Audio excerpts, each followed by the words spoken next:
오늘 우리에게 주신 하나님 말씀은 창세기 18장 16절에서 19절까지 말씀입니다.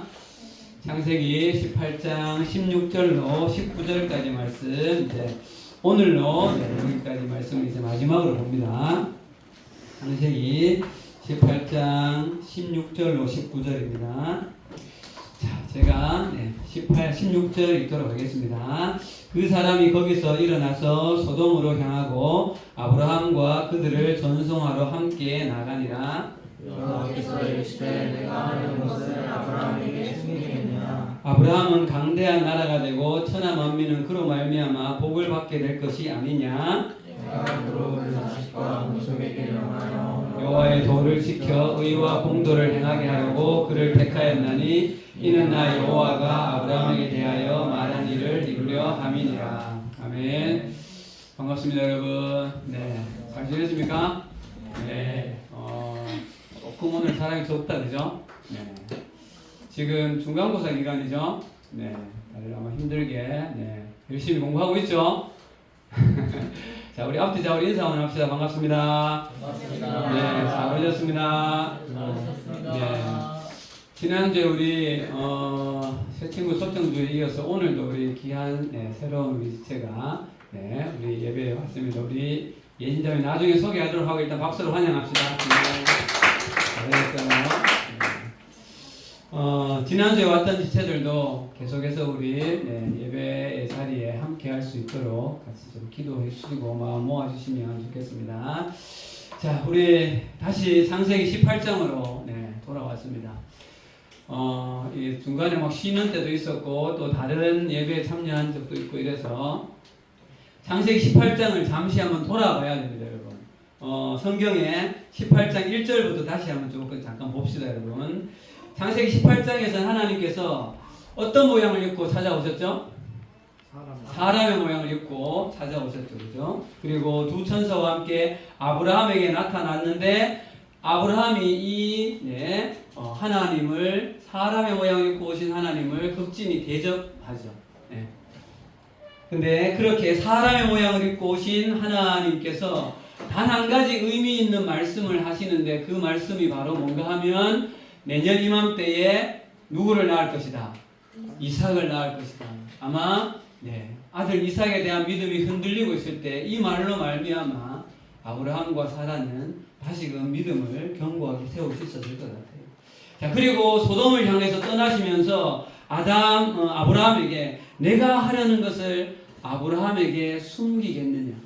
아브라함을 하나님 당신의 벗 친구로 한 단계를 업그레이드 하시면서 실제로 소돔과 고모라에 대한 심판의 메시지를 알려주시기 시작을 하시죠. 그러면서 하나님께서 지금 이 만남의 이때로부터 약 25년 전에 처음 창세기 12장에서 아브라함을 만났던 그때에 아브라함을 부르셨던 그 궁극적인 목적을 다시 한번 명확하게 말씀을 해 주셨죠. 지금 우리는 그 아브라함을 부르신 목적 그 네 가지에 대해서 하나님 말씀하신 것들을 한 구절 한 구절을 보고 있어요. 그럼 왜 이 구절을 이렇게 오랫동안 한 구절 한 구절 한 구절에 대해서 오랫동안 보는가 하면, 여러분, 이 당시에 아브라함을 부르신 하나님은 이 아브라함을 부르셨던 하나님은 지금 우리를 부르셨던 거예요. 그러니까 지금 이 아브라함은 바로 이 시대에 누구라고 생각해야 돼요? 바로 나라고 생각해야 됩니다. 그리고 아브라함을 통하여 형성한 이스라엘 공동체는 지금 우리가 모여있는 이 예배 공동체가 바로 이스라엘 공동체인 거예요. 그렇게 보면 여러분, 지금 하나님께서 아브라함과 이스라엘에게 하고 계시는 이 메시지는 바로 누구에게 하고 있는 메시지예요? 나에게 하고 있는 메시지. 우리 예배 공동체에 하고 있는 메시지이기 때문에 이 한 구절 한 구절 한 구절은 그만큼 중요하고 의미가 있다는 것이죠. 그래서 우리는 지금 이 한 부분 한 부분을 좀 깊이 있게 들여다보고 있어요. 그리고 그 네 가지를 지금까지 살펴봤는데 간단하게 이것도 한번 훑어봅시다, 여러분. 자, 18절 가보죠. 18절.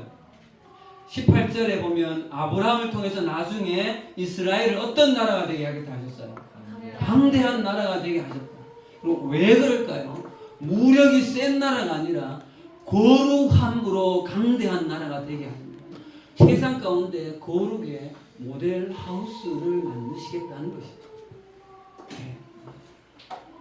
그리고 두 번째로 이어지는 18절 후반부에 보면 이스라엘 그 강대한 나라를 통하여서 천하 만민이 여러분 무엇을 받게 하겠다고요? 복을 받게 하겠다. 천하 만민이 복을 받게 하겠다는 것을 말씀하십니다. 어쩌면 이것이 궁극적인 목적인 거예요. 여러분 이 말씀을 보면서 우리 성경이 말하고 있는 복의 개념에 대해서 다시 한번 우리가 깊이 생각해 봤죠. 제가 이때 동물을 예를 들었는데 무슨 동물이었어요? 낙타. 네, 낙타지, 낙타. 광야 그 긴 여정에서 무거운 짐을 지고 가던 낙타가 오아시스에서 만났을 때 주인 앞에 무릎을 꿇고 앉을 때 비로소 주인으로부터 물과 양식을 제공받을 수 있고 등에 짊어졌던 무거운 짐을 내릴 수 있는 그 모습이 바로 복의 상황인 거죠. 그래서 여러분 성경에서의 복은 물질이 많으냐 무엇이냐 그 차원이 아니라 주인을 누구로 섬기느냐의 관계의 문제가 복의 시작이라는 것을 이야기했었어요. 기억납니까 여러분? 네. 네, 기억나죠? 예. 네, 기억나는 걸로 하고 그래서 여러분 피조된 사람이 창조주 하나님 앞에 무릎을 꿇는 것 그래서 그분을 우리의 주 우리의 왕으로 인정하는 것 그것이 바로 거기서부터 비로소 복이 시작되어진다는 것이죠. 예. 그리고 이렇게 온전하게 삶을 살면 아브라함도 그 이후에 여러분 이삭도 거부가 되었더라. 물질의 복은 이후에 여러분 따라온다고 했어요. 그렇죠? 자 그리고 세 번째 19절에 하나님은 첫 번째와 두 번째 이 목적에 대해서 아브라함아 너는 너의 누구에게 가르쳐라. 자녀와 후손들에게 가르칠 것을 이야기합니다. 그래서 이것을 우리도 우리의 후손들에게 잘 이 신앙을 전수해내는 것이 동일하게 우리의 사명이라고 2주 전에 말씀을 나누었습니다. 자 그러면 오늘은 마지막 네 번째 말씀을 묵상을 하려고 해요. 마지막 네 번째는 19절 중간쯤에 있는 이스라엘이 여호와의 뭐를 지켜? 도를 지켜. 뭐와 뭐를 행하게 하려고요?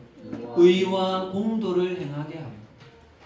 이스라엘이 여호와의 도를 지켜 의와 공도를 행하게 하려고 하는 것이 아브라함을 부르신 궁극적인 목적의 네 번째라는 거죠.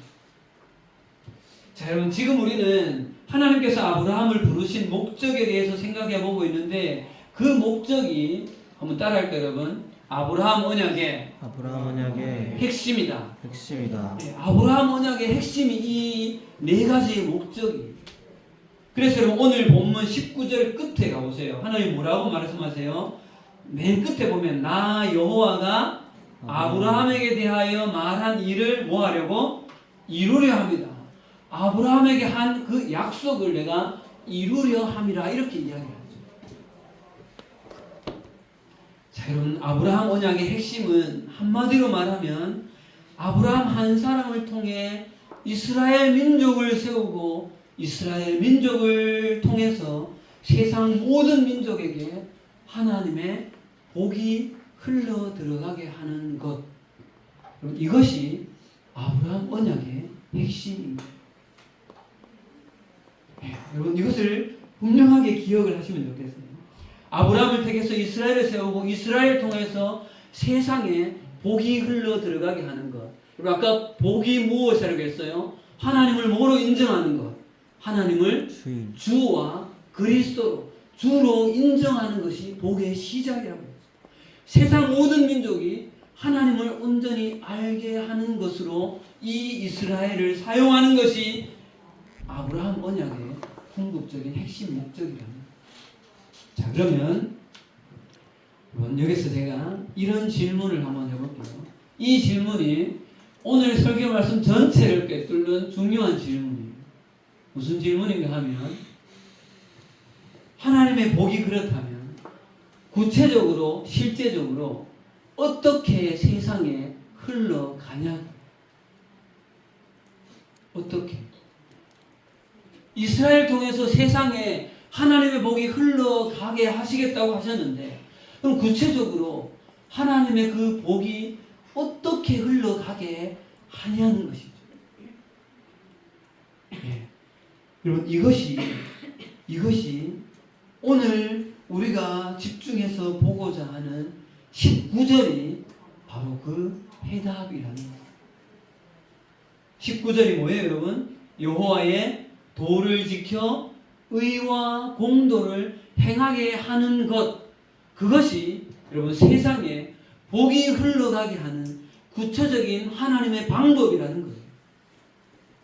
예. 그럼 여기서 여러분 중요한 게 뭐예요? 여호와의 도가 뭐냐? 그리고 이어지는 의와 공도가 뭐냐는 거예요. 이것을 알아야만 이것을 통하여서 하나님의 복이 흘러가게 되잖아요.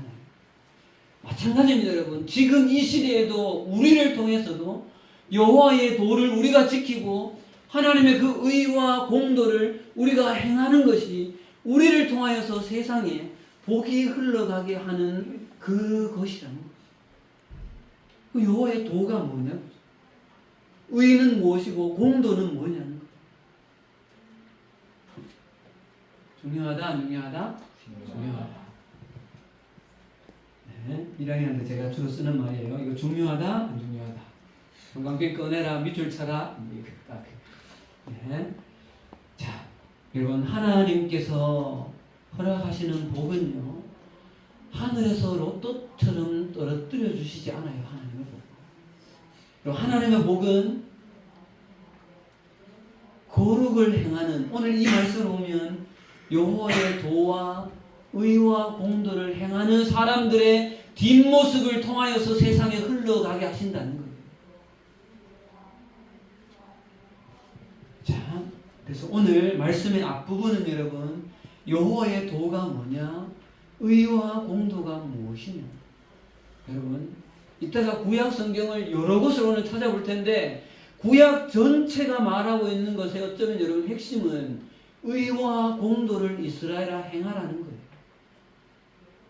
자, 한번 들어가 봅시다. 19절에 여호와의 도라고 할 때로 이 도의 히브리어 원어는 테레크라는 건데요.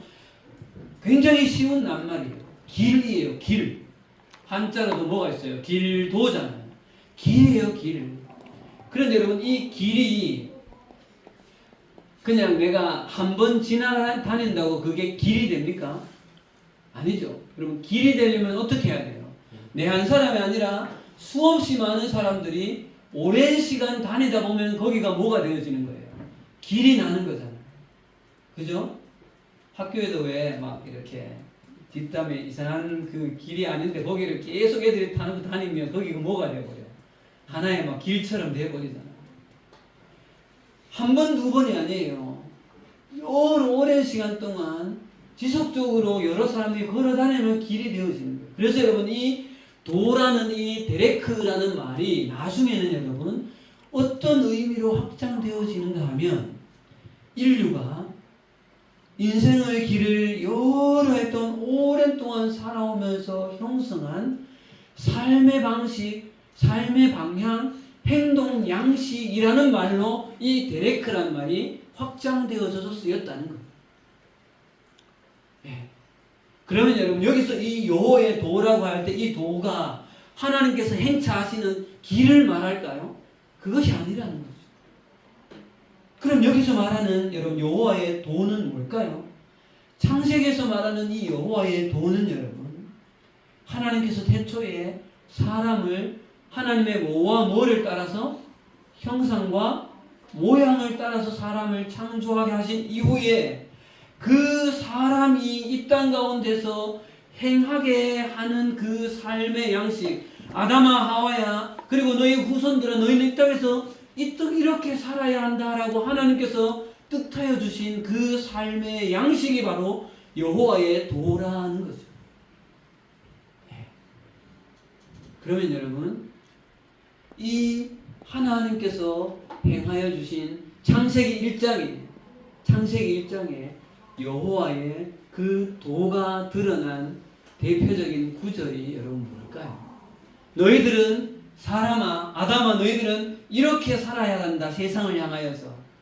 그 핵심 메시지가 몇 절일까요? 이 정도는 좀 나오면 좋은데, 창세기 1장 26절에서 28절 말씀, 우리가 그렇게 많이 봤던. 자, 우리 28절만 한번 봅시다, 여러분. 28절만.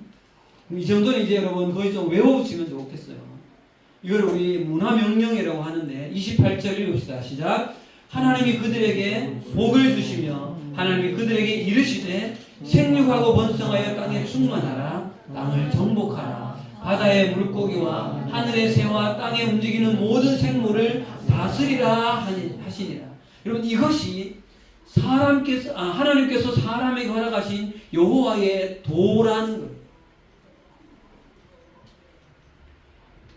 사람이 자기 마음대로 세상을 지배하는 것이 아니라 하나님의 형상을 닮은 사람들이 그 하나님의 성품을 따라 하나님의 가치를 따라서 세상을 경영하고 세상을 관리해서 이 세상 속에 하나님이 기뻐하시는 아름다운 문화로 이 세상을 마음껏 꽃피워서 하나님께 영광되어진 이 세상으로 만들어내는 그러한 삶, 그것이 바로 하나님께서 뜻하셨던 여호와의 삶의 양식이라는 거죠. 그런데 여러분, 이 삶의 도가, 여호와의 도가 이후에 지속적으로 유지되어졌습니까? 아니죠. 죄가 들어오므로 이 여호와의 도의 방향이 완전히 왜곡되어졌다는 거죠. 예. 하나님의 영광을 구하는 것이 아니라 사람의 도로 바뀐 거예요. 여호와의 도가 아니라 사람의 도로 바뀌어버린 거죠. 하나님 영광이 아니라 사람이 자기의 영광, 자기의 의를 구하기 시작합니다. 그런데 여러분, 오늘 본문 19절에 보면, 다시 여러분 18장으로 돌아오시고요. 19절에 보면 이렇게 죄로 왜곡되어져 버린 이 여호와의 도를 다시 하나님이 기뻐하시는 방향으로 돌이킬 수 있는 두 가지의 방법을 제시하고 있다는 거예요. 그럼 그게 바로 이어지고 있는, 너희가 여호와의 도를 지켜 그 다음 뭐와 뭐를 행하라? 의와 공도를 행하라. 여러분, 여호와의 도를 다시 원래의 방향으로 회복할 수 있는 통로가 의와 공도라는 거대한 두 기둥이라는 거예요. 이스라엘 공동체가 이 여호와의 도와 의와 공도라는 두 기둥을 든든히 세울 때 다시금 사람의 도가 여호와의 도로 회복되어지는 것이죠. 자, 그럼 여러분, 이 의와 공도, 세상을 향해서 구체적인 복의 통로가 되는 키가 되는 의와 공도가 여러분 무엇인지 한번 찾아봅시다, 여러분. 여러분, 이 의라는 것은 여러분 츠다카라는 히브리어 원어인데, 이것이 어떤 도덕적인 선한 행동의 문제가 아니라는 거예요. 여러분, 이 의라는 말의 여러분 원어의 실제적인 뜻은 한번 따라할까요? 기준에 맞추다. 그다음 또 옳고 그름. 네, 기준에 맞추다, 올바르다라는 뜻이 의라는 거예요. 그럼 여러분 한번 물어봅시다. 창조 당시는 물론이고 지금 이 시대까지 이 지구상 전체에 이 세상 속에 그 어떠한 존재가, 아니면 그 어떤 가치가, 아니면 그 어떠한 존재가 이 세상 전체에 옳고 그름을 판단하는 기준이 되어지는 존재가, 여러분 어떤 존재가 그런 존재가 될 수 있습니다. 예. 그럼 이 세상에 존재하는 그 어떠한 물질이든지 어떠한 사람이든지 어떠한 사상이든지 아니면 어떠한 그것이 우상의 신이든지 그리고 그 어떠한 것이 이 세상 전체에 옳고 그름의 기준이 될 수 있냐? 그럼 그 기준에 유일한 존재가 누구예요? 창조주 여호와 하나님이 그 옳고 그름의 기준인 거죠. 여러분 이렇게 본다면 여러분 의를 행한다는 것은 바로 하나님의 기준에 맞추는 것이 의가 되어지는 거예요. 그래서 여러분 성경에서 의란 도덕적으로 선하고 착한 사람이 되어지는 것이 여러분 의가 아니에요. 하나님의 의는 옳고 그름의 절대적인 기준 되시는 하나님과 올바른 관계를 형성한 상태, 그 하나님의 기준에 맞춰서 살아가는 삶이 바로 의가 되어진다는 것이죠. 그래서 여러분 이 의를 행하는 것이 사람의 도에서 여호와의 도로 돌이키는 통로가 되어진다는 거예요. 자, 그 다음 여러분 공도로 한번 가봅시다. 공도. 여러분 이 공도라는 말은 히브리어로 여러분 미시파트라고 하는데 이 말의 원어는 여러분 재판하다, 다스리다라는 말이에요. 재판하다, 다스리다. 여러분 이것은 조금 전에 말했던 그 하나님의 의, 옳고 그름을 판단하는 그 하나님의 의의 기준을 따라서 이스라엘 나라가 그 나라를 다스리고 그 나라를 다스리는 질서가 되어지고 그 질서를 기준으로 세상을 관리하고 다스리는 그러한 형태로 사회 가운데 드러나는 것이 공도가 행해지는 것이라는 것. 자, 다시 한번 여러분, 의는 하나님께 기준을 맞추는 것이고 하나님께 그 기준을 맞춘 그것으로 실제로 세상 가운데 이스라엘 나라를 통치하고 다스리는 모습이 공도라는 거예요. 그럼 이 모습을 가장 잘 실천한 왕이 누구일까요? 히스기야.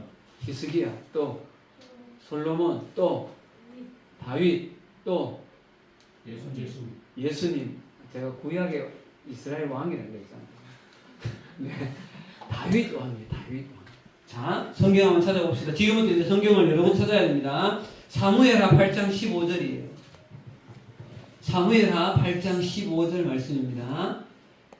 자, 사무엘하 8장 15절 읽읍시다. 시작. 다윗이 온 이스라엘을 다스려 모든 백성에게 정의와 공의를 행할세. 여러분 앞에 나오는 이 정의가 바로 의치라케라는 말이에요. 의라는 말이에요. 뒤에 공의가 바로 미시파트 공도예요. 그래서 여러분 여기에 의와 정의와 공의는 오늘 본문에 의와 공도와 동일한 원어라는 거예요. 그래서 여러분 이 다윗 왕 때가 이스라엘 나라 전체에서 어떻게 보면 가장 하나님의 나라의 형태가 갖추어져 있을 때라는 거죠. 그래서 이스라엘 백성들은 지금도 다윗 왕 때에 그때로 돌아가려고 하는 거예요. 자, 또 하나를 봅시다, 여러분. 또 하나를. 여러분 구약 곳곳에 보면 하나님께서 이스라엘 나라 속에 사회적으로 올바른 공도가 실천되어지는 것을 여러 곳에서 여러분 찾을 수가 있어요. 미가서 6장 8절로 가겠습니다. 미가서 6장 8절입니다. 제가 아주 좋아하는 말씀인데 여러분 이 구절 여러분 잘 기억했으면 좋겠어요. 자, 미가서 6장 8절 읽어봅시다. 시작. 사람아 주께서 선한 것이 무엇임을 내게 보이셨나니 여호와께서 내게 구하시는 것은 오직 정의를 행하며 인자를 사랑하며 겸손하게 내 하나님과 함께 행하는 것이 아니냐. 여러분 여기 잘 보세요. 사람아 주께서 선한 것이 무엇임을 너한테 보였다. 하나님께서 너에게 구하는 것은 여러분 첫 번째 구하는 것이 뭐예요? 오직 정의를 행하고. 여러분 여기서 정의가 바로 미스파트 공도예요. 공도. 자, 여러분 또 하나 가겠습니다. 또 하나. 아모스 5장 24절. 굉장히 유명한 말씀이죠. 아모스 5장 24절 말씀. 아모스 5장 24절 말씀. 자, 뭐 외우는 분들도 있을 거예요. 아모스 5장 24절 시작. 오직 정의를 물같이 공의를 하수가 마르지 않는 강같이 흐르게 할지어다. 오직 정의를, 이 정의가 여러분 미스파트고요. 공의를 할 때 이 의가 앞서서 이야기했던 그 의, 제다케라는 말이에요. 이것을 강같이 이스라엘에게 흐르게 할지. 그러니까 의와 공도가 이스라엘 나라 전체를 다스리는 실제적인 법이 되고 그렇게 이스라엘 나라를 다스리라는 거예요. 여러분 이렇게 다스리게 되어지면 여러분 약한 자가 보호받고 공정한 재판이 이루어지고 억울한 일을 당하는 모습이 이스라엘 사회 속에서는 더 이상 있지 아니하고 하나님의 정의가 드러나는 이스라엘이 되어지는 거예요. 그런데 여러분 곳곳에 왜 여러분 이런 말이 나올까요? 여러분 저도 일부러 찾아봤어요. 그 성경 검색할 때 정의 또는 공의라고 여러분 검색해 보세요. 구약 성경에 수없이 많이 나옵니다. 그래서 여러분 하나님이 이스라엘 나라를 세우신 이후에 이스라엘을 통치 원리가 의와 공도, 정의와 공의입니다.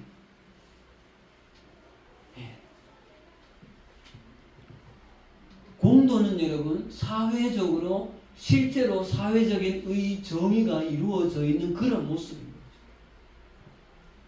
자, 그럼 여러분 한번 정리해 봅시다. 의와 공도. 의는 옳고 그름의 기준이 되시는 하나님과 관계를 바르게 형성한 상태가 의입니다.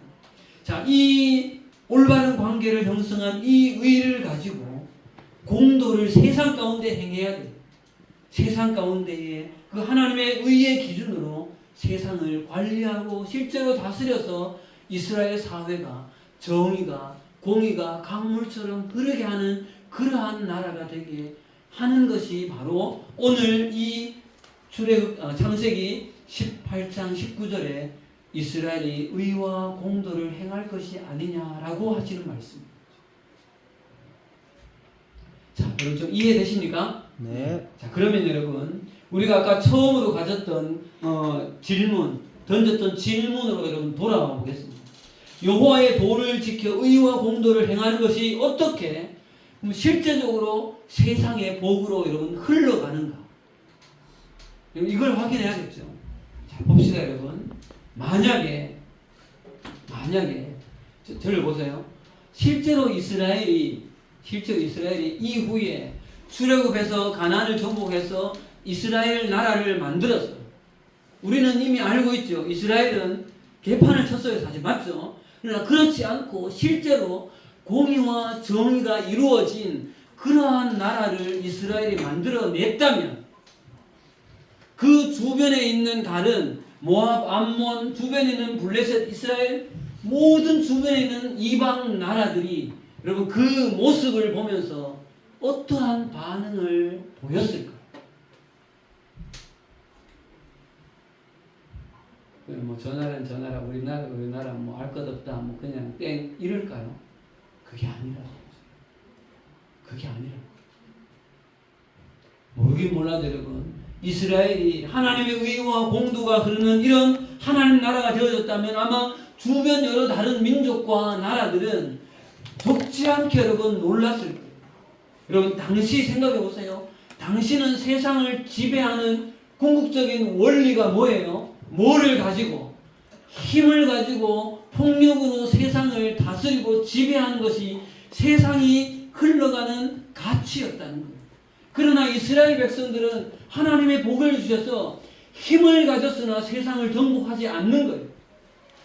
그리고 이스라엘 나라 안에는 약한 자들이 오히려 보호받고 고아와 과부가 절대적으로 존중받으며 사회 안에 정말 의와 공도가 행해지는 이러한 모습을 주변 나라들이 그것을 본다면 과연 저 나라는 무엇이 저렇게 할 수 있게 만들까라고 그 나라를 향하여서 물음표를 던지는 거예요. 그러면 여러분 궁극적으로 이스라엘 민족을 보다 보면 주변 다른 나라들이 여러분 누구를 보게 될까요? 하나님을 보게 됩니다. 여러분 이것은 제 말이 아니고요. 자, 지금부터 여러 곳을 또 찾아보겠습니다. 신명기 4장 6절. 신명기 4장 6절 말씀입니다. 자, 찾아봅시다. 신명기 4장 6절. 자, 읽읍시다. 시작. 너희는 지켜 행하라. 이것이 여러 민족 앞에서 너희의 지혜요 너희의 지식이라. 그들이 이 모든 규례를 듣고 이르기를 이 큰 나라 사람은 과연 지혜와 지식이 있는 백성이로다. 이게 여러분 주변 나라들이 이스라엘 나라에 이렇게 말한다는 거예요. 자, 또 하나가 있습니다. 여러분 신명기 28장 9절에서 10절. 신명기 28장 9절에서 10절 읽겠습니다. 시작. 여호와께서 내게 맹세하신 대로 너를 세워 자기의 성민이 되게 하시리니 이는 내가 내 하나님 여호와의 명령을 지켜 그 길로 행할 것임이니라. 그러면 땅의 모든 백성이 여호와의 이름이 너를 위하여 불리는 것을 보고 너를 두려워하리라. 이스라엘을 뭐 한다고요? 두려워하게 되어진다는 거예요. 여러분 이스라엘을 두려워한다는 것은 실제 이스라엘을 두려워하는 것이 아니라 이스라엘과 함께 하시는 누구를요? 하나님을 두려워한다는 거죠. 자, 또 가겠습니다, 여러분. 열왕기상 10장 8절 9절. 열왕기상 10장 8절에서 9절. 우리가 잘 아는 여러분 시바 여왕이 솔로몬을 찾아와서 했던 말이에요. 자, 8절 9절 가겠습니다. 열왕기상 10장 8절 9절 시작. 복되도다 당신의 사람들이여, 복되도다 당신의 이 신하들이여, 항상 당신 앞에 서서 당신의 지혜를 들으리로다. 당신의 하나님 여호와를 송축할지로다. 여호와께서 당신을 기뻐하사 이스라엘 왕위에 올리셨고 여호와께서 영원히 이스라엘을 사랑하심으로 당신을 세워 왕으로 삼아 정의와 공의를 행하게 하셨도다. 이게 여러분 시바는 요즘 나라로 말하면 예멘 땅에 있었던 고대의 나라로 봐요. 이 나라 사람이 솔로몬에게 와서 의와 공도를 행하고 있다고 이렇게 고백한다는 말이에요. 자, 마지막으로 한 가지만 더 보겠습니다, 여러분. 스가랴 8장 23절. 스가랴 8장 23절 말씀이에요. 스가랴, 스바냐 아니고요. 스가랴입니다. 8장 23절 말씀. 자, 읽읍시다. 시작. 만군의 여호와가 이같이 말하노라. 그날에는 말이 다른 이방 백성 10명이 유다 하나의 옷자락을 잡을 것이요 곧 잡고 말하기를 하나님이 너희와 함께 하심을 들었나니 우리가 너희와 함께 가려 하노라 하리라 하시니라. 이때 이방 사람들이 말하는데 그들의 옷자락을 잡고 하나님이 너희와 함께 하는 것을 내가 들었다. 우리도 너희와 함께 가려 하노라. 이게 뭐예요? 우리도 너희의 하나님을 믿겠다는 이런 의미의 말씀입니다. 이런 구절은 성경에 너무나 많이 나와 있어요. 여러분 이것이 의와 공도를 행하며 살아가는 이스라엘의 모습들을 이방이 바라볼 때 그들이 이스라엘을 보면서 누구를 보는 거예요? 창조주 여호와 하나님을 보는 거예요. 그리고 그 하나님께 돌아오게 되어집니다. 여러분 이것이 복이 세상 가운데 흘러가는 방식입니다. 하나님의 백성이 여호와의 도를 지켜 의와 공도를 행하면 세상 가운데 하나님이 드러나시죠. 그 하나님 앞에 세상 나라 사람들은 반응하게 되어져 있습니다. 여러분 그렇기 때문에 지금 오늘 창세기 18장에 이스라엘 나라 사람들에게 너희는 여호와의 도를 지켜 의와 공도를 행하라라고 명령하는 거예요. 자, 이제 말씀의 후반부로 좀 넘어와서요. 후반부는 그렇게 길진 않으니까 염려하지 마세요. 마칩니다. 여러분 그렇다면 구약에 여호와의 도를 지켜서 세상에 복을 흘러가는 것이 이스라엘 백성이었다면 오늘날 이 시대 속에 하나님은 누구를 통해서 이 세상에 복을 흘러가게 하냐? 누구를 통해서? 누구예요? 바로 그것이 교회 공동체다. 그것이 바로 이 시대의 이스라엘, 영적인 이스라엘인 교회 공동체. 우리가 잘 알듯이 예수님이 이 땅 가운데 오셔서 십자가로 죄의 문제를 해결하시고 구원을 완성하신 이후에 이 땅에 성령을 보내셔서 이전에 없었던 완전히 새로운 언약 공동체를 세우셨는데 그 공동체가 뭐예요? 교회인 거죠. 자, 그렇다면 여러분 또 하나 질문을 던져볼게요. 우리가 함께하고 있는 지금 우리가 모여있는 이 공동체가 교회예요. 그럼 여러분 이 교회가 세상 가운데 복을 흘러보내는 교회가 되려면 우리 교회 속에 뭐가 살아있어요? 뭐가 살아있어요? 의와 공도. 이 속에 동일한 거예요. 하나님의 의와 하나님의 공도가 이 속에 살아있어야 우리를 통하여서 세상에 복이 흘러가는 거예요.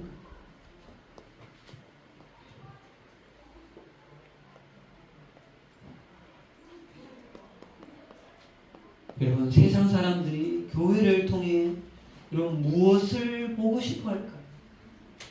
여러분 교회가 건물이 얼마나 화려한가 그것을 보고 싶어 할까요? 교회 조직이 얼마나 탄탄한가 프로그램이 얼마나 잘 돌아가는가 여러분 세상이 그것을 보고 싶어 할까요? 교회 아니 세상에 여러분 정말 보고 싶어 하는 것은 하나님은 사랑이십니다라는 그런 구호보다 우리 교회 속에 정말 사랑이 있느냐 그것을 봅니다. 하나님은 정의로운 분이시다라고 말하기 전에 우리 교회 안에 하나님의 의와 공도가 이 안에 먼저 살아있느냐 여러분 그것을 세상은 보고 있는 거예요. 여러분 만약 교회가 사랑하지 않고 정의를 행하지 않고 거룩하지 못하다면 교회 공동체는 하나님을 세상 가운데 드러낼 수 없는 것이죠.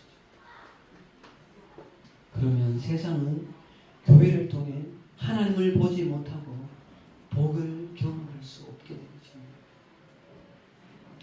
자, 여러분 교회 공동체는 이 시대에 세상이 하나님을 볼 수 있는 여러분 유일한 창문이 교회인 거예요. 교회 속에 하나님의 거룩한 의와 공도가 아름답게 드러나는 그 자체가 여러분 가장 강력한 세계 선교의 출발점이라는 거죠. 그래서 여러분 예수님은 우리를 향해서 너희는 세상에 뭐와 뭐라 했어요? 세상의 빛과 소금이라는 거예요. 근데 여러분 실제로 우리가 여러분 빛이 될 수 있어요? 아니에요 여러분. 그 말은 여러분 우리가 빛이 되란 말이 아니라 우리 속에 이미 내주하고 계시는 그 하나님의 의와 공도 하나님을 드러내라는 거예요. 하나님을 드러내라는 거죠. 여러분 이것이 오늘날 우리 교회의 삶입니다. 교회는 세상 한복판에서 하나님의 질서와 성품, 그분의 나라를 실제로 보여주는 유일한 대한 공동체가 교회예요. 그래서 여러분 교회가 귀합니다. 그래서 여러분 교회가 귀합니다. 자, 이제 말씀을 마치도록 하겠습니다. 자, 여러분 복음의 진리를 우리의 삶으로 이제 구체적으로 좀 더 가져와 봅시다. 여러분 교회가 건물입니까? 아니에요. 함께 모여있는 여기 한 사람 한 사람 교회이고요. 우리 나 한 사람이 여러분 교회입니다. 그렇기 때문에 여러분 하나님께서 세상에 복을 흘려보내는 통로가 바로 우리가 세상에 나가서 의와 공도를 행하는 삶을 통하여서 하나님은 우리를 통하여서 하나님이 드러나기를 원하신다는 거죠. 우리의 삶에서 손해를 조금 보더라도 우리는 정직해야 합니다. 그것이 하나님의 의를 드러내는 것이고 이 경쟁 사회 속에서 약자를 배려할 때 하나님의 공의는 거기서 드러나는 것이고 주변을 사람에 있는 누군가를 충분히 미워할 수 있는 조건이나 상황이 될 때 그러나 그럼에도 불구하고 예수 그리스도의 사랑으로 그 사람을 사랑으로 끌어안을 때 우리의 삶은 의와 공도가 드러나는 거예요. 그럴 때 넌 크리스찬들은 우리에게 너는 어떻게 그렇게 살 수 있느냐라고 질문을 던지는 거죠. 결정적인 순간일 때 우리는 세상과 달라요. 결정적인 순간일 때 똑같으면 세상은 그리스도를 향하여서 실망하는 것. 여러분, 신앙생활은 교회의 문을, 지금 우리가 이 예배를 마치고 저 문을 나가는 순간부터 정말 그때부터 신앙은 시작인 거죠. 그래서 하나님은 우리를 세상으로 파송하셨어요. 여호와의 도를 지키고 그 걸음을 걷는 우리의 삶을 통하여서 우리의 가정이, 우리의 학교가, 우리의 직장이 여러분 복이 흘러 들어가기를 원하십니다. 우리의 모든 삶이 그렇게 세상 가운데 복을 흘러 들어가게 하는 그런 우리의 여러분들의 복된 삶이 되어지기를 간절히 소망합니다. 기도하겠습니다. 하나님 아버지 은혜를 감사합니다. 오늘 하나님께서 이스라엘 백성을 향하여서 너희는 여호와의 도를 지키고 의와 공도를 행하라. 그리할 때 세상 가운데 여호와 하나님이 드러나고 세상이 그 하나님을 인격적으로 그 하나님 앞에 반응하는 복이 흘러가는 방식에 대하여서 우리에게 구체적으로 말씀하여 주셨습니다. 하나님, 이 말씀은 우리에게도 동일하게 주신 거룩한 부담으로 알고 하나님, 이 세상 속에 그 하나님의 의와 공도를 우리의 삶에서 실제적으로 행할 수 있도록 하나님 인도하여 주시옵소서. 감사하며 예수님 이름으로 기도합니다. 아멘.